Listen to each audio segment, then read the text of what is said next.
guys, welcome back to Curls and Inspiration. I'm your girl, CURLYSU91, and if this is your first time, then welcome to the family. I hope you find something on my channel that is helpful for your hair journey, and I hope you consider to subscribe. So today we're doing a dry wash and go. Okay, we're gonna do a wash and go on dry hair today, and I'll tell you why I think doing a dry wash and go is better than doing a wet wash and go coming up. Okay, y'all, I know that over the years it has been stressed to do a wash and go on wet hair, and I'm gonna just give you the reasons why I think that doing it on drier hair or towel dried hair is a lot better. So the first reason why I think doing a dry wash and go is a lot better than doing a wet wash and go is it's a more realistic wash and go. Like if you do a wash and go on dry hair, the likelihood that you can actually leave with your hair how it is right after is a lot likely than if it's wet. Like you're not trying to go out with your hair dripping wet, you know what I mean? So if you do it on dry hair, then it takes less time to dry, and so the likelihood of you leaving the house and actually having defined curls is a lot more realistic. One. All right, the second reason why I prefer doing a dry wash and go to a wet wash and go is because I don't like the idea of losing product when I put it in my hair. Like if your hair is dripping wet and then you add moisturizer to it, guess what? You're gonna see that white moisturizer running down your back and running all over your shirt or your towel. And I paid money for that. Like, you know, like I paid money, sis. So doing so on dry hair means I lose less product and I keep that moisturizer in my hair to actually do its job. All right. I'll say yes to that. But the third reason why I'm a total advocate for dry wash and goes is when I put that moisturizer on like damp or drier hair, it doesn't just sit there for so long, you know? Okay, so I have low porosity here, right? So regardless of whether my hair is dry or wet, product tends to just sit on my hair for a little bit, right? And I combat that by adding heat. But I've noticed that when I do my hair on drier hair, what happens is it takes less time for the product to actually get into my strands than when I do it on wet hair. Because on wet hair, my hair actually like sometimes has to wait for some evaporation of the water to happen in order for the product to get sucked into my strands, and I'm not here for it. So I find with doing a dry wash and go, the product gets in a little faster. And my fourth reason is compatibility. So when you're doing a wash and go, compatibility is very important. Your moisturizer needs to be compatible with your gel, or else you get clumping, you get white residue, you get flaking, and a whole bunch of stuff that you don't want in your hair, okay? But what I've realized is sometimes when I put products, like I put the gel and the moisturizer on my wet hair and it actually like flakes or gets or has this white beady residue, when I do the same thing on like dry hair, I don't really get that. And I mean, I hope it's not my imagination, but I've noticed for me, like I don't get that when I do it on drier hair. So that's why today we're gonna be doing this wash and go on dry hair, and I'm gonna just show you how I'm gonna get it done and what I'm gonna use. So let's just get into this. All right, so as you can see, like my hair's not like totally dry. My hair's towel dried, so it's not like blow dried, but it's dry enough. And so what I'm gonna do is I'm going to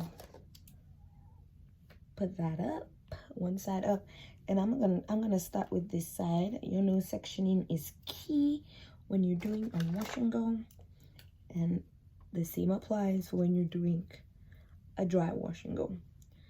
So my hair's already detangled, washed, and everything.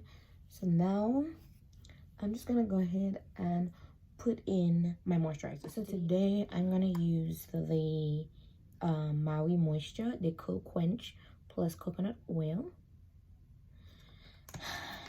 I'm gonna use, probably don't even need a lot. I'm gonna put that also in my hair, and y'all, as I said, if I did this on wet hair, it would be looking really white right now. But look at this, like it's already in my hair. There's not much drama. See, my hair has absorbed that pretty well without all the needed water. Okay, and I'm just gonna do that for the rest of the section. All right, this is how my hair looks after adding the moisturizer, and pretty much great. There's no white residue, and I can just go ahead and add my gel. Now, I'm not saying that you can't do wet wash and goes. All I'm saying is that I actually prefer, you heard me, dry wash and goes because of all the advantages that I stated earlier in the video. Okay,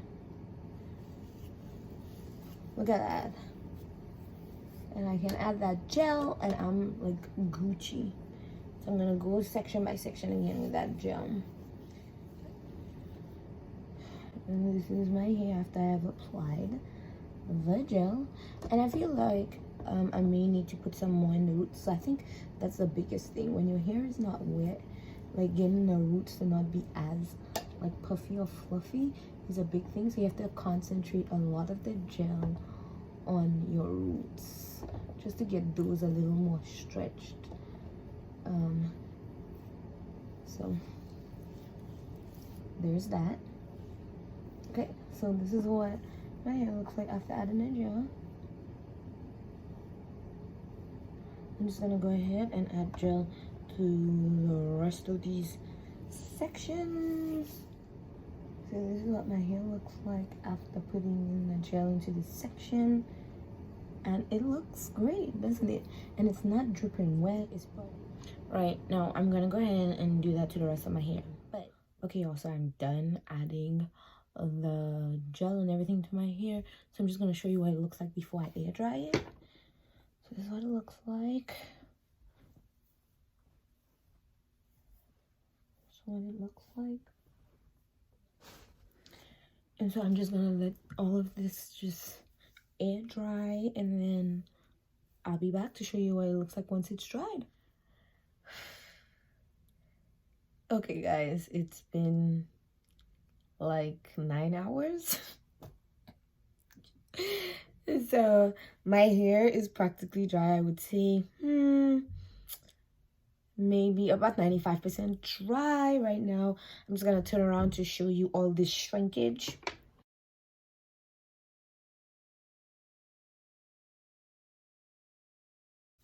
So this is how my hair looks when it's all shrunk, and this is how the wash and go has come out. To be honest, I have definition. There's a little bit of frizz, but this is what the shrinkage looks like after washing my hair.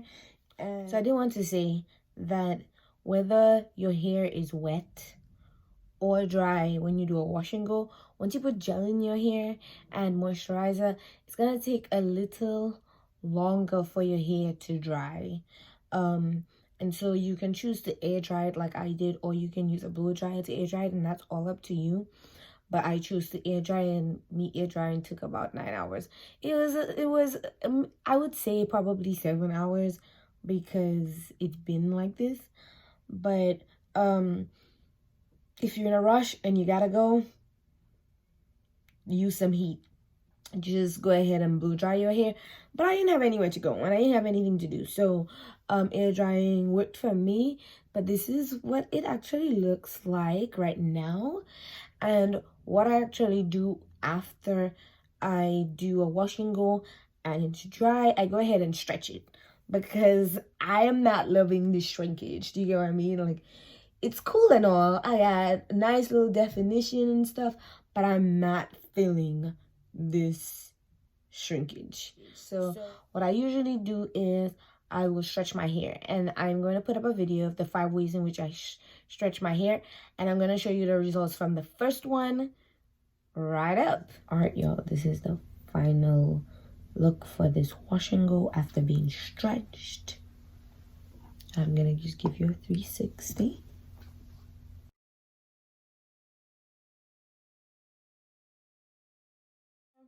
And so you can check that video after this one, and I will definitely see you in that one. But don't forget to like this video, comment, and subscribe, and I'll see you in the video so you could see how these turn out.